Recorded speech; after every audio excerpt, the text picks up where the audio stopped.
We're on Wet Your Palate right now. Okay, but look, we're not in the studio. This is something a little different, isn't it? It's We wanted to bring you to see where the sausage is made and how we do production, right? I mean, that's what you're jumping into. You keep saying where the sausage is made. Where I the like that sausage is analogy. made. Okay, yeah. Everybody wants to know. We make sausage now. It's not as sexy. The back of the house is not as sexy as what people think, right? But there's so much, cool and amazing thought that goes into all of these elements in the production, and how we got it done, and what our philosophy was behind it.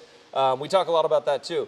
But we shut the line down for today to run through this, to talk through each one of the elements, and then we'll be also having layered in videos while we're running because it's just so goddamn noisy. But it goes through everything from where we get our glass, our corrugated, how we bottle, our labels, our waxing, everything. So it's pretty fun. And I will say, whatever platform you're listening on, appreciate your followership.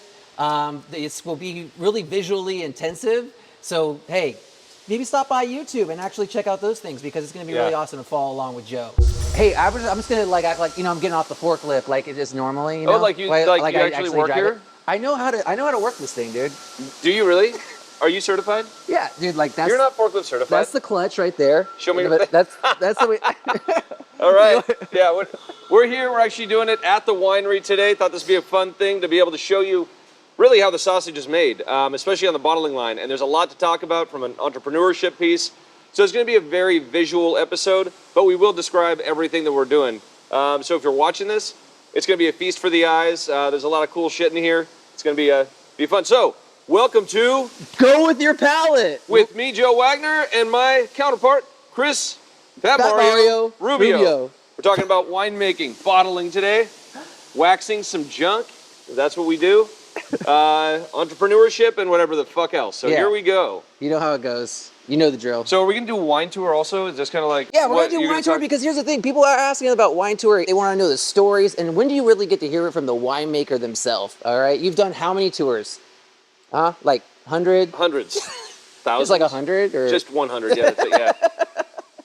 Yeah, dude, hundreds, man. Well, no, we had our kickoff with Breakthrough California last week, and so that was the biggest tour we had ever done. That's probably like 250 people, and you were here, but it was it was breaking those people into groups and getting them around to tasting barrels of white wines, red wines, barrel stirring, we call batonnage, waxing bottles, seeing the bottling line, the spirits. Like that thing was like a giant moving piece, and I can't believe how we executed it. That was great, but they got to see every little aspect, and they loved it. Hopefully they learned a shit ton. So I've been talking to them afterwards, and they did all love it. It was like this 7 station, man, where they all got to run around and do the thing. So it was cool. They were an amped up group too. They were stoked. So I figure we will get into the wine tour stuff, but first I want to talk about where we're at right now. This is the beginning and the end of the bottling line, right? But I want to start with the basics of what this is. So this is a bulk glass system, and this is what we call bulk glass. There are a couple things I wanted to do maybe 6-7 years ago. This is where you start, thinking about the details of work, right? And how you can be more efficient, and how you can operate at a higher level, and how you can, do what's true to your core, right? That was a big thing for me. So I was thinking about what we're doing in production and how we can get it better.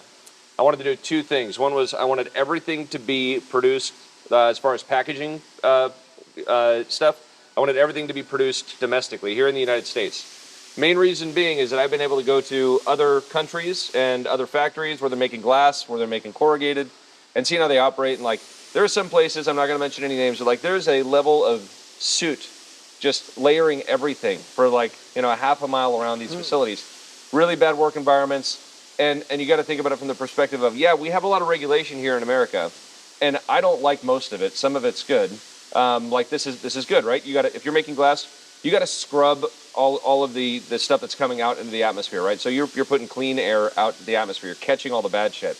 Other countries don't have that. So cost of operating here is more expensive. Regulations are more expensive. There's more hoops to jump through. So obviously that pushes industry out of America. And that's the piece I don't like about it, because I can buy glass from another country for half the cost, 70% of the cost of what I could buy it for here. But I wanted to make sure we were supporting American industries by bringing everything domestically and working with them long term. So we wrote contracts. I'll get into that in a second. But so we wrote a contract with a company here in California that produces glass in California. They got a beautiful facility. It's spotless, clean, and they do a great job, high quality glass. So that was bringing that product in produced domestically. So bulk glass not only comes in like this, it's way more efficient. We're actually able to increase our efficiencies of truck trips incoming by about 20-25%, depending on the glass mold. And so that's a huge positive for us. And then we're able to put this whole pallet on this system over here made by Emedi, and this will take it off layer by layer and feed it into the bottling line automatedly. So this is the second part of it.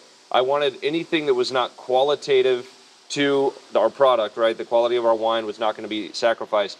I wanted to see how much we could automate, because you reduce injury issues, you just run much more efficiently, and so the bulk glass system provided that. Before this, what we would do is we'd call up our glass manufacturer and say we need this many cases of glass. Call up the vendor who was selling us our corrugated for our boxes, and we would say, okay, coordinate sending this many boxes over. The glass factory would fill those boxes, put it on a pallet, so you got an extra truck trip there, and then the extra work going into filling those boxes, truck trip back to the winery, and then it would be us manually pulling those bottles out, putting them on the line, and then running it through the line, and then manually taking them off the line, putting them in the box, and then you manually wrap everything for shipping, right? Super inefficient, but that's kind of how the industry operates, especially at the smaller scale. And so making an investment in equipment like this has paid off over the years. Now that we've been operating it for a number of years, but it also pays off for long term. But it also makes us just operate much more efficiently. So bulk glass was awesome. Can I take one of these out? Yeah, pull it out. So it comes like this, straight from the glass plant. We do all of our molds with one glass vendor. We have a contract with them. This is a really interesting point. One that I didn't foresee was I've never been a huge fan of like contracts and stuff like this, but the contracts gave us stability in pricing long term. Number one, which was so there are fluctuations depending on supply and demand, and so we were like, all right, we will pay what you think is fair long term. You'll have small adjustments throughout the years and whatever else, but we could always rely upon maintaining that price point for our dry goods or our packaging goods, so that we can also rely upon a price out in the marketplace that the customer can rely upon every year. So we don't have to be taking these big swings in price up and down in the marketplace. So consistency, continuity, those were things that were really important to me. So what I didn't foresee was a pandemic coming. When the pandemic came, in our contract, when we put an order in, they were required to provide us the product, whether it's glass or corrugated or corks, within a 6-month period. And we're pretty good at planning, so like that wasn't a big deal. But there was a huge shortage. You couldn't get glass because the logistics issues that were going on. If you were from out of country, it was like nearly impossible. So any glass coming from China, Mexico, Europe, that was all like just gridlocked. And so there were people producing. They were just buying whatever glass they could. They would produce one vintage of the same wine in like 4 different bottles, 4 different bottle shapes. And I was so happy we had that contract. We'd be like, all right, we know that, it's January. In July, we want to bottle, whatever, Bowen, Tri-County. And so we could order that and we'd have it here. And so we didn't ever run out of stock. That was something that was a big issue during the pandemic. A lot of wineries ran out of inventory just because they didn't have the ability to get the packaging goods on site to bottle the product. And we talked about with glass, shape is everything stylistically, right? So, to have those shapes available, right? You just couldn't, if someone said we only have the bottles that you would be doing for Cab, but we didn't have, the classic burgundy shape that you would want for, Belle Gloss or something, right? Exactly. So you'd have to change to something completely off-brand, right? Did you see some wineries actually have to do that during COVID? There were a few. I won't mention any names. Man, why are you not mentioning names today, dude? I can't mention the names. Oh man, let's give him some wine, dude. Because that's something that was out of their control. That's right. And they got to get it in bottle. And if you're making shitty wine like Willamette Valley Vineyards, I'll call you out for making shitty wine. But if you had to change your bottle to a bottle that wasn't exactly similar to what you had, that's not your problem. But you still make shitty wine, so I will give you shit. Yeah. Okay. Yeah. So and then what? And while I'm putting this back in here, I'm noticing this glass that I'm pulling out here. What would this? Do we know what this would be for? This is actually glass for Bowen. For Bowen. So this is our Bowen bottle. So it's screw cap, It's got a nice deep punt. It's moderate weight, so we don't go lightweight. You get a lot of breakage with that. We don't go heavyweight because it's a waste and it's very inefficient. So again, being domestic here, we're able to get the product in time. Yeah. Not just for glass. I'm also talking for our cardboard products, for our cases, for our inserts. Corks still come from Portugal because that's where all the corks are grown. And then the other thing, while we're standing here, because we will go and look at what we call the case erector. Okay. I know it sounds a little sexy. A little. But this is how we get our boxes. They're just broken down. We call these KDs. So this is our quilt, Fabric of the Land, red wine. The case erector is going to pop it open, seal the bottom, run it over there. The line will automatically fill whatever was just bottled, and we'll go through that in a second. It'll drop an insert in. Vibrating table will drop that insert down, and then it'll get palletized, and then it'll be spun around, final package, ready to ship a full pallet. So again, like the versatility. So we're not running right now, but if we said, hey, we've got, let's say we've got 1,000 gallons ready to go of this blend for whatever. Let's just say it's Fabric of the Land. And we could say, all right, let's go grab the corrugated. We'll go down, get the KDs, get the inserts, get the glass off the shelf that we have in this warehouse. And then, and if the wine's ready to go, throw the capsules on the line and then start running. And then when we shut down, clean all the packaging goods out, and we're ready to go with whatever product we're wanting to bottle next. So it gives us a lot of versatility rather than being like, all right, we're storing all of this extremely inefficiently in boxes with empty glass and whatever else. We got to coordinate trucking, getting it from another warehouse, and that's a very common thing in the industry. So this is a great investment. Let's go do a tour of it. One of the questions that we do get asked a lot, I just want to make sure about the glass, is that people do ask, is it organic? Is the glass organic? I don't fucking know. It's glass, isn't it? It's like silica, sand, and recycled glass. There's a mandate here in California. You got to use a certain percentage of recycled glass. See, that is really interesting. I did not know that. that. If you're producing glass, I've got a number of theories on this, right? So yeah. So and people should dig into this because it's interesting. So here in California, it kind of comes down as like the requirement for recycling, and now we're going to have the CRV come back in, right? Yeah. So that's going to be a new thing, California redemption value. That's happening, I think, also in Maine and Iowa. So that's going to be printed on the labels now. And so there's a whole monetary element that I think mostly distributors and retailers are going to have to deal with, because now you turn your glass back in and you get a refund on like 5 cents or whatever, right? A lot of these costs go back onto the glass producer. And so add that onto all of the shit that they already got to deal with from the environmental standpoint of making sure everything's clean, where they can't possibly compete with somebody making glass for super cheap in China, right? Yeah. There's no regulatory environment, cheap labor.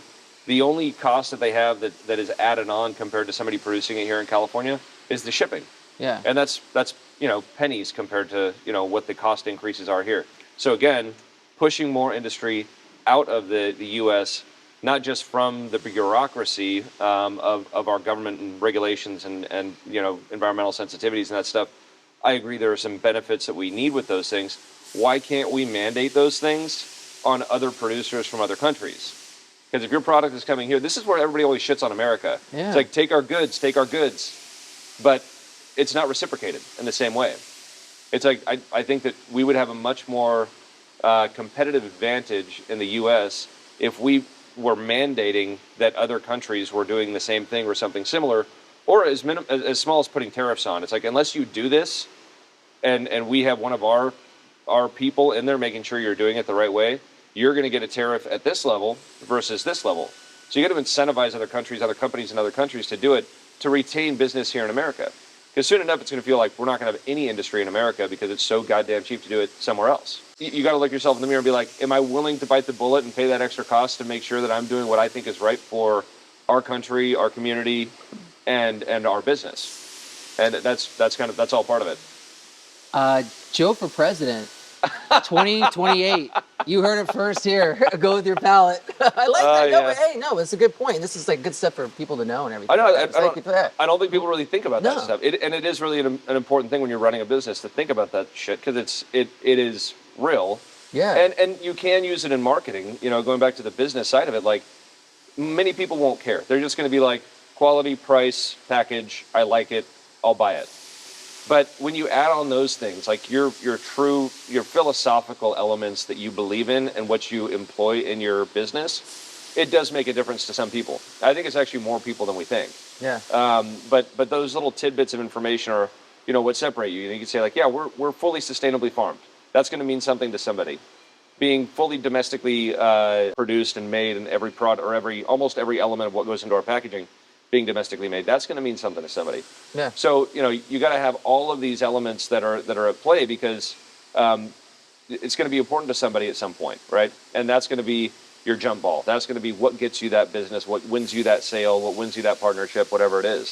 So those little tiny things that you might think are maybe a detriment to your bottom line, or it might be a 1% increase in your total cost or 2% increase in your total cost. Well, what's the marketing value of that out there? Yeah. So, and I don't know, I can't quantify it. I don't think anybody really can quantify it, but you just know that we're getting more jump balls than the next guy, because the industry is like growing at -2% right now, and we're growing really pretty healthy. I'm pretty happy. So, it's like, and so you got to think like, is it these elements in play that we somewhat talk about? Is it our philosophy? Is it our winemaking style? Is it our marketing? Is it our social media? Is it our podcast? Like, are all those things, which one takes up 5%, which one takes up 20% of our success in registering with the customer, whether that's the person buying for a wine shop or a restaurant, or the actual end user that's bringing it home and having it on their table? I don't know what those percentages are. We'll never be able to quantify them, but we know that every one of those things is making a difference to our growth and sustaining our ability to be productive and successful in this industry. Yeah. All right. So let's walk up here real quick. This is where we would receive this glass. We do rip this the plastic off. That's just to keep the dust out, and then open up the tie downs. It'll sit on here. This will automatically feed in on these chains, and then this will drop down and pick up, and every level this will push off. It'll push layer by layer off onto this conveyor belt over here, where you see this kind of covered with stainless. So again, we don't want any dust particles dropping in. And then it'll go into the bottling portion of what we do. Emeti is a master at making these, and Clever Tech is another company that we started working with. Okay. Actually, it's funny. I hope they're not listening to this, but the whole team from Emeti moved over to Clever Tech. So all of our equipment now is being made by Clever Tech. Oh, really? They're both North Italian companies. They're both in like Parma. And that's why I want to say, if we can do a little bit about people that don't know Emeti, because I mean, so. Well, we first got in with them because they were the first people to take on the challenge of I should say the team that worked for Emeti took on the challenge of creating a automated wax dipping unit, which was something we were like, this is going to be impossible. They fucking crushed it, and we'll see that a little bit later. But then we started looking at bulk glass and what are their efficiencies. I mean, these guys work for like the largest packaged goods companies in the world. Like they make some of the lines. If you go to their factory in Italy, it's like all these little Italian dudes. It's like Santa's workshop. They're building this shit from scratch, and it's absolutely like they're marvels of engineering. And these guys crush it. I mean, every little detail, like on that right there, that little unit, all that thing does, it's a crane. All it does is take that sleeve of cardboard off each layer before it goes into the conveyor and into the bottling line. But that little thing right there, every little piece on that was custom made. Not just the metal fabrication, got all the electronics. That's it, that little piece working with the entire system, the computer, all the timing, all that stuff, all the triggers. It's really crazy to think about. And it works like a charm. So we'll head outside in a sec and go through all that stuff so we can take a look at the rest of it, and then come back in here and take a look at the repalletizing. Yeah, and if you're just listening right now, I would definitely advise, like, this is would be worth the trip to go to YouTube and check out this video if you get a chance to get the visuals on this, because these machines are really amazing. And just like you were saying, down to every detail to make sure the efficiency is just spot on. Yeah. Like you can see all the details of the work that goes into this thing. So it's really cool to see. Well, and the other thing is that you think about your team and how, and if as you're a growing company, how do you give opportunities to your team members to elevate, to come up, right? And so you have maybe the same size team, but all those people that first started off with just packing or picking glass and putting it on your bottling line, can you train them to move up a level and be an operator? And so they're working up the ladder. They're living that American dream, and they're being more efficient. We're being more efficient, and they're continuing to progress their career. So it works in so many good ways, especially when you're a growing company and you need to continue to elevate people while maintaining a similar level of employment. Oh yeah. So that's also been a really positive thing for all this stuff. I think it brings a lot of pride to everybody that's been here from day one, that's been riding this thing. And shit, we got guys that started in the field, started in the vineyards, and now they're cellar masters and winemakers. Yeah. I mean, that's like that's not what you see every day. Love it, man. All right, let's head outside. Yeah, we'll head outside. The bottles will come through this opening in a wall, and now we're out here at this. Do I call it a wine trailer? So we're actually on a trailer. This is like a trailer that a NASCAR team would use to like transport their stuff. And so you can see we're actually on a deck right here that folds down, and the sides fold up, and then we've got curtains to keep whatever weather out. But we are in a covered area as well. So we did this on a trailer so that we could be very versatile in where we want to bring it. The main thing for that was we're doing spirits, right? Yes. The main thing was that we designed this line, which most wine lines are not designed to be able to handle high proof, because it's all different wiring. You got to make sure you have a ventilation system that's proper, so you don't have explosions, right? Fires. Like that. If you're dealing with high proof, it's a major issue. So we designed this line to be able to do our distillery as well. So when we want to, we run this. We can break this down, run this to the distillery. We can't bring that bulk glass line that we started with, but we're able to bring this. The distillery is much smaller as well, so it's a very efficient way for us to be able to bottle our spirits. Nice. So in here you can see our bottles are coming in. At this point, they're empty. They'd just gotten off of that bulk glass pallet, right? They come in, they get rinsed here, so nice and spotless clean.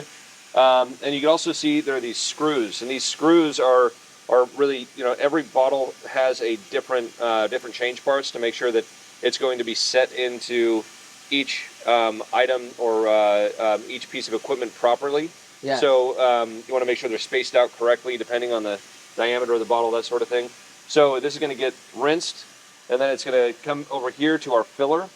Our filler is going to be fed from a tank. It fills up actually on the top, this large round area up here. And then it will dispense the wine through these nozzles as the bottles are pushed up into them to a certain point. Now, there's one other thing about right about here that's important. So quality control. So we're doing dissolved oxygen. We're checking to make sure that we're at 750 mLs on the dot. You don't want low fills. You don't want high fills. All that stuff. As it goes through, we're also taking bottling samples that we'll send to the lab. We'll incubate them and then plate them and make sure there's nothing growing.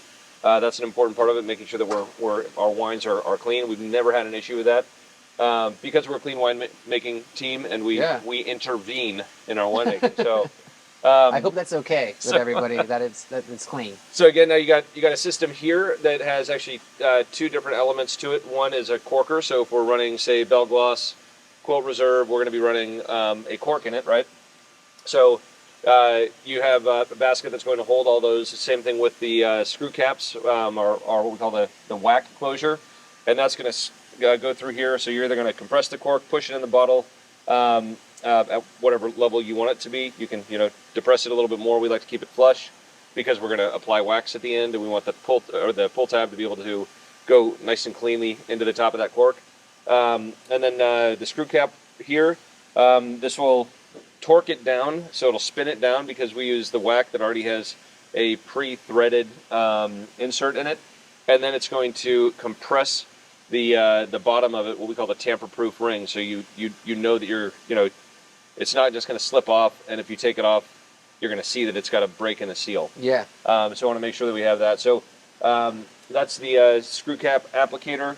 As it continues on over here, gonna introduce you to one of our leads in production. This is Kyle. This is good Kyle. To make sure we have 2 Kyles on the team. This is the good one. And so why don't you take us through a little bit of the the whole process if you want, and labeling. Well, pretty much after you make your bottle of wine with a screw cap or a cork in it, it's going to come to me where I'm going to put labels on it. And we have 2 separate machines here. We have an inline labeler where you can put 2 labels, one front, one back label, and you can run the bottle through, and you're going to use the pressure of this pad to apply 2 labels to the bottle, and you control the spacing with the machine, and it goes on down the line. And this is a pretty simple labeling machine where we have a more complex one down here, which is called the rotary labeler. And it's pretty much the same concept. You're putting on front and back labels with 2 different stations. You have a front label over here, and you have a back label over here. And with this one, we also have a 3rd station that we can put in right here and put on a neck label. So we can technically do 3 labels, and we control every aspect of all the margins and the spacing of the height of the label and the distance between each one. We pretty much run 80 to 90 bottles a minute, which is pretty much flying. So quality control on that note, because we did talk a lot about it, over here too. So Yeah. You're checking the label spacing, making sure that the fronts and backs are equidistant, that the height is correct, that they're straight. What other kinds of things are you doing when you're looking at QC? Usually our QCs will be here at the end of the labeler, checking everything possible about the bottle, whether the fill height's right of the wine, the screw cap's on correct, the labels look correct, every aspect of the bottle of wine looks good, and it's going to go on and get packaged inside. Right. And I think that if you know anything about Joe and his wines and his designs and his creativity, you have a lot of great looking kind of bottles. We have a new E41 bottle that's out. I'd say we definitely push the limits on creativity on our packages. We have some really unique, very cool packages that we do, especially the E41, which was new last year. It was definitely a good one. I mean, what's your least favorite package to deal with? The E41. It's that little medallion, the little 2020 that little tiny vintage sticker. Vintage sticker that goes on. It's impossible to apply. Okay. I know I've been guided away from that one from you and the team. So we maybe just doing screen printing on that from now on. And then we experimented with that. We did one run earlier this year with some screen printed. Yeah, the 22 it looks really good. I'm really happy with that. I think it actually looks a lot cleaner, but and then we'll be able to have a little more versatility where we can actually use that little with the guitar pick is what I call it. To add on if we need to run more and we don't want to screen print all that glass. But yeah, I like that label. How about your favorite? What's the easiest Bell gloss. Bell gloss runs so smooth. You can fly on that 90 bottles a minute. It always goes on. Okay. Easy. I actually have never asked you that, and I wouldn't guess that it'd be Bell gloss. I thought the taper of that bottle. No, I figured that taper out the first week I was here. Okay. I thought you were going to say quilt. I thought that'd be... What I do with the Bell gloss is I center apply the label. So when the label comes through, traditionally you'll put the label on the leading edge of the label as it goes through. The leading edge of the label will go on. With Bell gloss, I apply it in the middle first. Yeah. And then wipe it 2 different directions. And so nice and clean. That's how you accommodate for a tapered bottle. All right. Yeah. Well, thank you, good Kyle. Yeah. Unless you got any other questions? Well, with the Bell Gloss bottle though too, I mean, so you're saying that's the easiest, and with the waxing and stuff, how does that process work? I just want to explain it for people that. Well, the Bell Gloss is the one we're definitely the most meticulous about because it does go to the wax line, and everything has to be perfect. All the labels have to be perfect on the wax line because that line is reading those labels to know where and how to dip that bottle. And so it'll kick out something that's just slightly out of spec. It's extremely sensitive. So the Bell Gloss has to be perfect every time. But it's pretty easy to make perfect. Yeah. So. And then after this, it goes back into the warehouse and gets packed into a case and then palletized, and we're ready to go. Yeah, that's it. Yeah. It's super easy. It's all super easy. Come on, man. I think good Kyle makes it look easy because he's a badass. All right, man. Thank you, man. Thank you. Yeah. All right, thanks, Kyle. Yeah.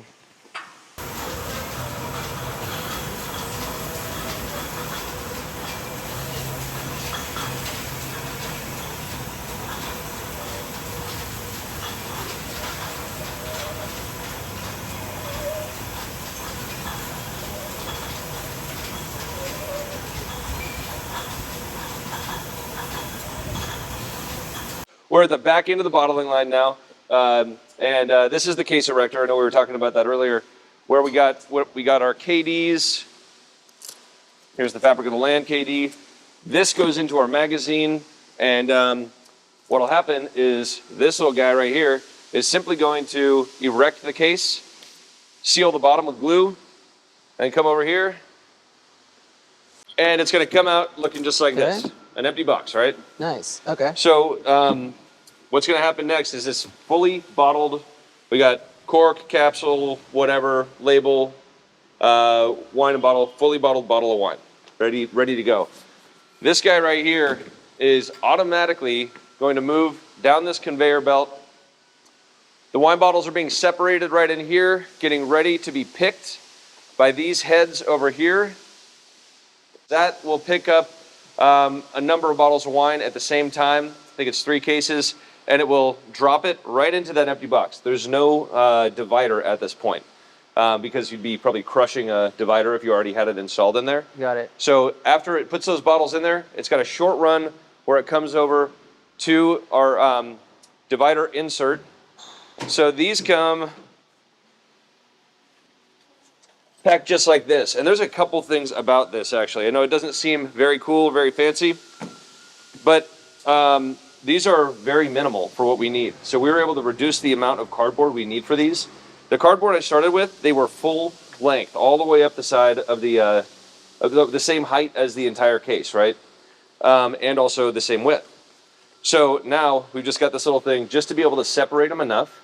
Yeah. Because we don't need to have the stability, because we're gonna have the bottles already in the case. We don't need the stability of the cardboard inside to hold the case up. Just so happens to be these also ship much more efficiently. They're a little lighter weight and they cost less. So we're able to actually see some cost savings on this, which is pretty awesome. So this thing here, it's gonna pop these open, boom, just like that, and then it's going to drop them into the case. Now they're just sitting kind of on top of the bottles, but they're oriented the right way. And then as we move over here, this is our little shaker table. I haven't sat on it yet, but I hear it's kind of fun. So this literally just vibrates. This little section from here over to here, this vibrates, and as it vibrates, it shakes this down. So you'll see these drop down. Yeah. So the dividers drop down, and then they're down to the bottom of the case, and then it runs through here. We seal up the top of the case, flips the lids closed, and seals it. And then we end up with a double check system here, making sure the weights are all correct. Because if you have a set weight for each case, you're like, exactly, is there one bottle missing? Did something happen on the line? It'll kick it out. Is maybe even as incremental of like, does it not have an insert? Did it miss an insert? Is it a couple grams light? Then it'll be like, double check this. So we want to make sure that we can ensure that every case that goes out is fully packed correctly. And we already do the QC on making sure like labels, everything is straight, capsules, corks, everything's torqued down correctly. So quality control is a really important part of it. When you can automate that process as much as possible, we still have a lot of eyes on this stuff, but you can automate a lot of it to catch some pretty big factors that, especially once the case is sealed. How many people do you need manning this machine when it's up and running?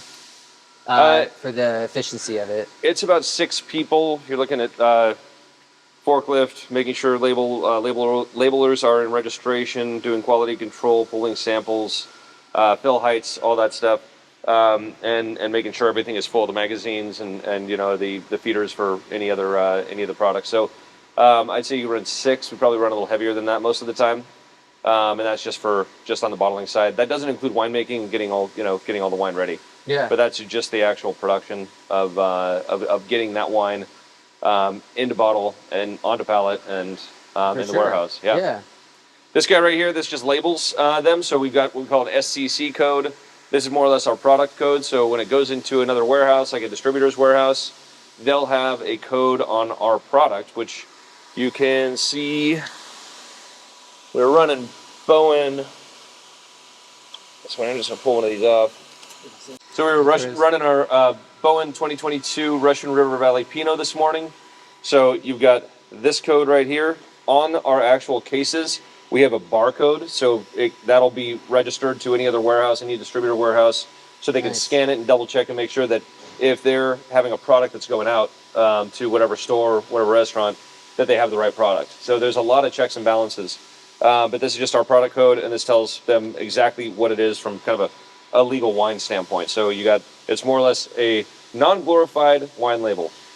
Then over here, this is actually one of the most entertaining machines to watch, because it'll run down here, one more QC or quality control check, and then it'll line up the cases in a certain fashion. Depending on the case, it'll orient the cases in different ways, and then once it creates a layer, it'll push that layer over onto this, and then that is going to elevate and start the next layer and stack it up until you're whatever, depending on the bottle height, it could be 5 layers high or so.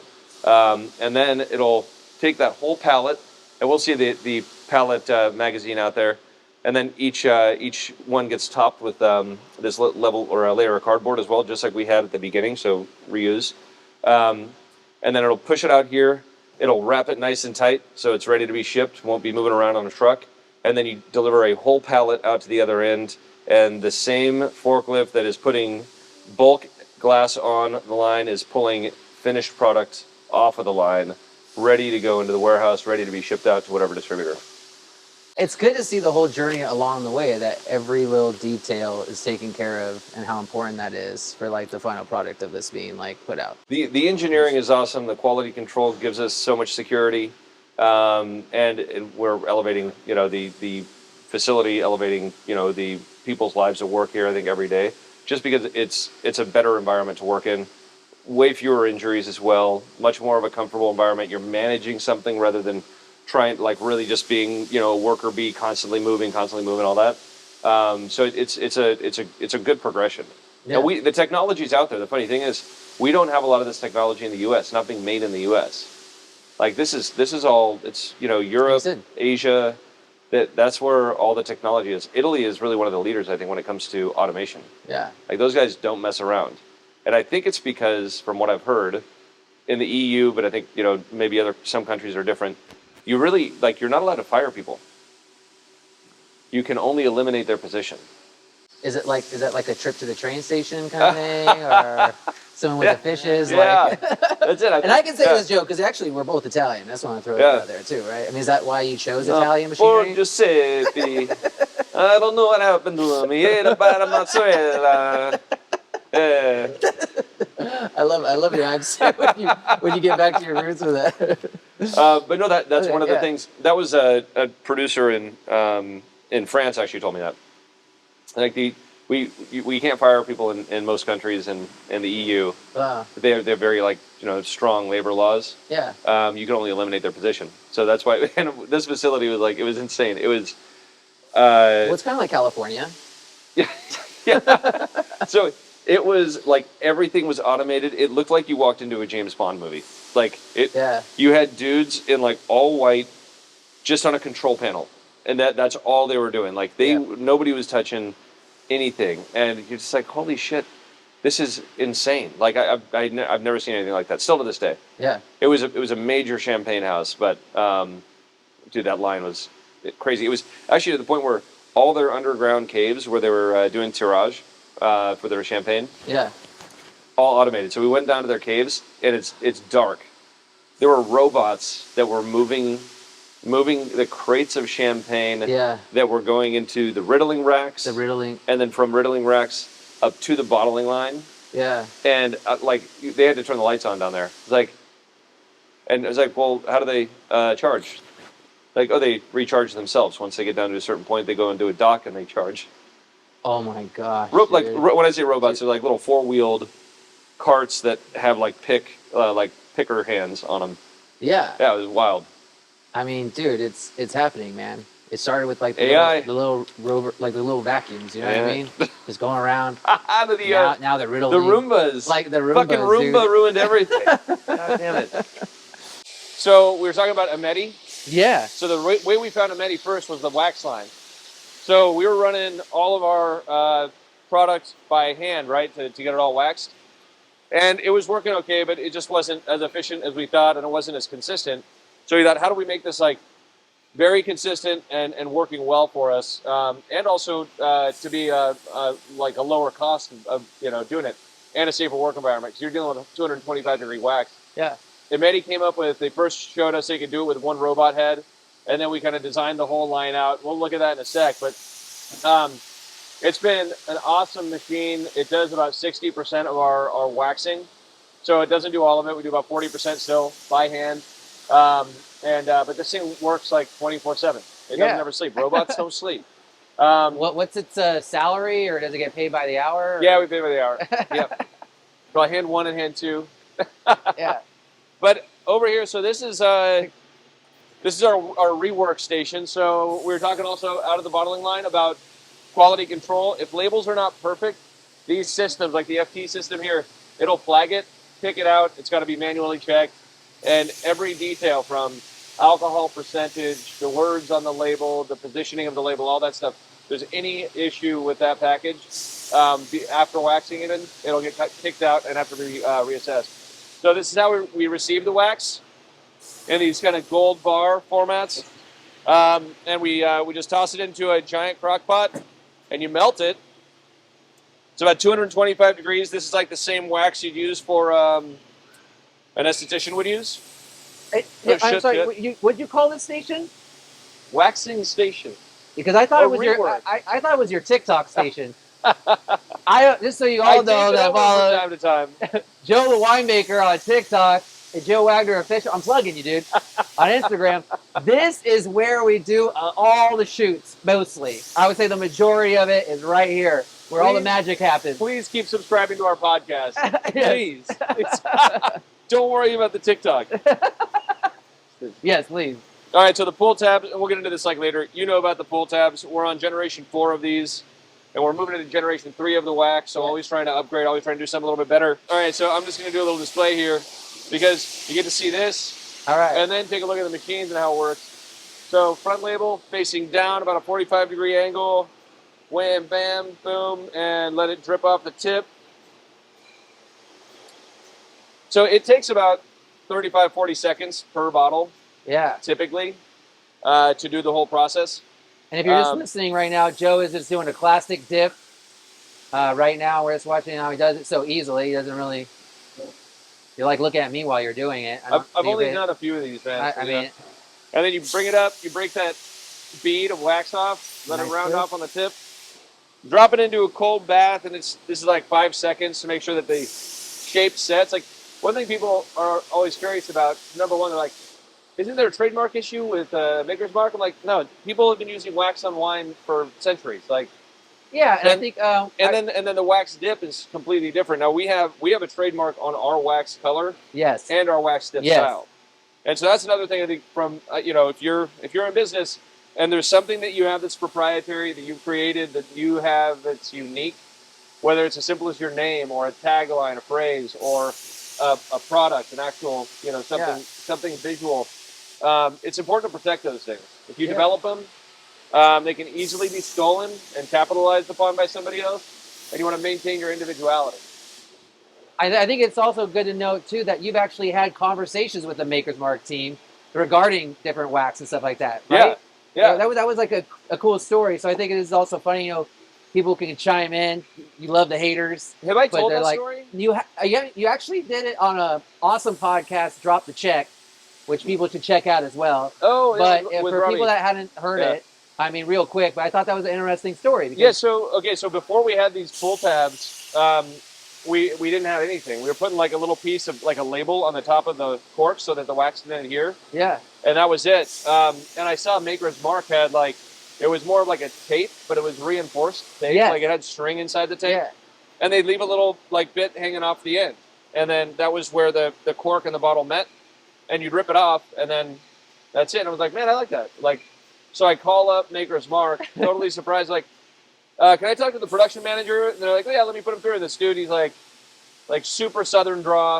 I was like, oh, hey, I'm Joe Wagner. Told him, introduced myself. And so what happened was, like, after this 10-minute conversation, because we got into like details about production, and after a 10-minute conversation, he sent me the vendor for their pull tab, and that was the beginning of our use of a pull tab.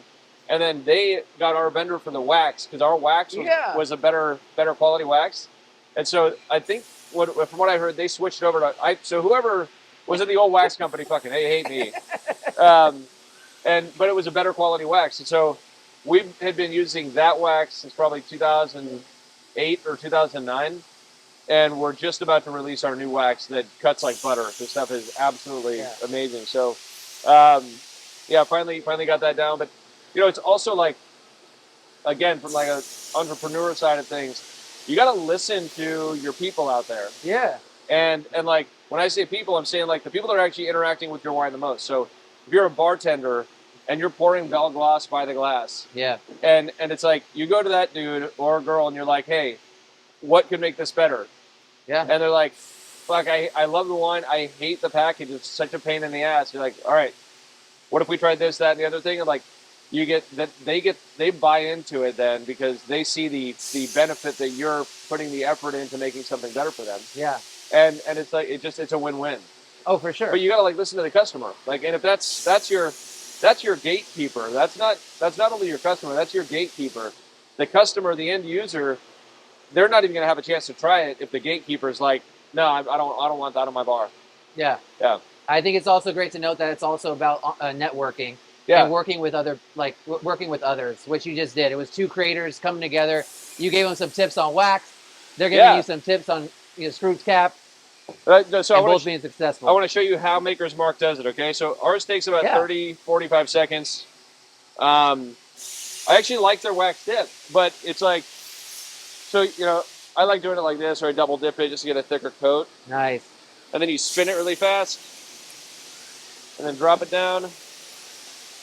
And then it just like drips. Yeah. Starts to separate. And so that's the like way Maker's Mark. They don't do it as deep as that. Yeah. But that's how they get that kind of bloody looking drip. Yeah. And they've got a trademark on that, as they should. And also like a trademark on their own color, which is different from yours. Yeah. So that's it. There you have it. Let's go over here and take a look at the wax line. Let's do it. The concept of this line, while it was okay, let's try to automate the system from a hand dipping perspective. What we really wanted to do, once we proved we could do that, was how do you put a pallet of bottled product on the line and then pull a pallet off? We have 2 people working on this line at all times. It could operate with 1, but from a safety perspective, you always want 2. If something happens, whatever, it could be a heart attack, could be your finger gets caught in a door or something, whatever. You need bad case scenario would be that your clothing gets caught on a conveyor line or something. So you need somebody to be there at all times to help out. We fortunately have never had an accident like that or anything of the sort. So, but safety is a major thing you want to look at. You don't ever want to have a scar on your safety record. It's not good. Bottles get oriented after they're unpacked out of the boxes, off of the pallet. This is the inverter, and everything works pretty much pneumatically, so it's all air-powered. And so this is going to suck the bottles on, bring them to a 90-degree angle, so that the robotic arm can run the cups underneath the base of the bottle to be able to inflate, and then be able to go inverted and dip it in wax. And then the rest of the process is cooling in the water bath, drying off with an air knife, putting back in the cradle, quality control, repacking into a case. So this thing does run 24/7 right now, and it's all Bell Gloss. We still do a lot of, like I said, by hand, but we do want to do more of our stuff in wax. I love it, especially with the new wax. It's like it's easier than. Well, you've tried it, I think, on the rosé. We ran it on the rosé. Yeah. That was our trial run. The stuff is like way easier than cutting a foil off of a bottle. I guess you were always kind of doing some multiple colors. I know pink was a one that you were using kind of since the beginning, right? Because you had your the breast cancer awareness. You're doing kind of special thing, but the colors have actually now there's gotten more and more. We can do all custom colors, which is what we're doing now. I would actually like to be producing our own wax in house personally, but we need to do a facility for that. But we are looking into that because I think that a lot of people want to go to wax, especially if you're able to do it more of an automated fashion. And I think people are starting to see like that the wines. It sounds so crazy, and I you know, when we're talking like with the breakthrough kickoff, and you explain your philosophy about how the idea of aging wines for 40 or 50 years had been an idea that was there for the last like 200 years, right? But then the closure changed, and the idea remained. But you taste these cabs after 10 years, and you're like, this fell apart completely. And it's because you're getting too much oxygen interaction with the wine through the cork, through the foil. So if you don't have that seal that's going to keep oxygen out, like, and people are like, oh no, that's part of the aging process. It's like, that was never part of the aging process. Yeah. If you go back to like what true the idea of wine aging was, that was never part of the process. Somebody just capitalized on it, and the story remained the same because there was years and years of lapse before you actually saw the end result from the change from wax and cork to foil and cork. So I love it. I think people are starting to go back to it. Yeah. It's just, it's not as, it seems like a very inefficient way to do things because while you're corking on your bottling line, you just drop a capsule on and it spins it down. It's like, And you're done. it's fast, you're done. Yeah. And then it's out the door. And it does make a difference. So our options, I know we talk about it quite often. Our options are cork with wax or a screw cap. Both of them allow, you know, very minimal oxygen, if really any at all, to get into the wine and start to degrade the fruit components of it. Yeah. So that's my personal preference. But yeah, we can do custom colors, all different sorts of dips. I mean, we just released our Sauvignon Blanc with a wax dip under quilt, or Fume Blanc, I should say. Yeah. Which looks really sexy. It's like an all white package. Yeah, the white. And then we do all of our key to building ones, does all that direct to consumer stuff. We talked about the Belle Gloss sparkling coming in the future. People might have to wait a couple years so they actually get to taste it. That's but that's going to be nice silver. Yeah, so the Blanc de Blanc and the Rosé, no, they're both like really good. So those are going to be zero dosage, but they've been in tirage for over 6 months now, maybe 8 months. And I think we're going to leave them in for like at least a year, but they're going to be fucking great. Hell yeah. Well, I think it's a good point. I like the point you make. We get it all the time. The wax is, like you said, it's not a marketing thing. It's actually has efficiency, but also why not look good and be efficient? That's what I'm saying. You got right? people Why not have brand awareness and still look? If you're going gonna to go buy a $150 Versace T-shirt that just has like some dumb little design on it, at least drink a real product that has class, looks good, and tastes good. But I always think if you're going to talk smack, I hope you at least have something to back it up to say that you've actually made wine yourself. If you've gone through the process, if you've gone through a harvest, if you put your blood, sweat, and tears supporting your family, and you put your product out there, if you've done that and you want to talk some shit, I feel like at least you could be in a ring together. But if you haven't, and you're just like coming off of a wine set one, and you got like, you're like, oh, now I'm gonna like troll somebody on the internet, like. That's the only part that like gets to me because I know how hard you work and everyone that works here and how much of a family it is and the unity. Oh yeah, that's. And so like you know, but we don't take it personally. I mean, whatever, it doesn't affect us. I'm okay. We don't have hearts and souls. Doesn't hurt. No. Yeah, just keep doing it. It's like I actually think we should do like some other wine tours on the podcast. Yeah, so that we can show people like the back of house, the culture, the people, like, and we will do that. All right. So we're Thanks signing for being off. here with Go With Your Palate. We'll see y'all next time. And we're going to be continuing the wine tour, okay? We're going to get into wine etiquette. We're going to get into some of your crazy stories. Oh, yeah. Hey, this isn't going to stop. We're taking this thing on the road. We could be anywhere. We can be in a neighborhood near you. Meet Joe. Talk to him. Where are you going? Peace. Are you leaving? Peace.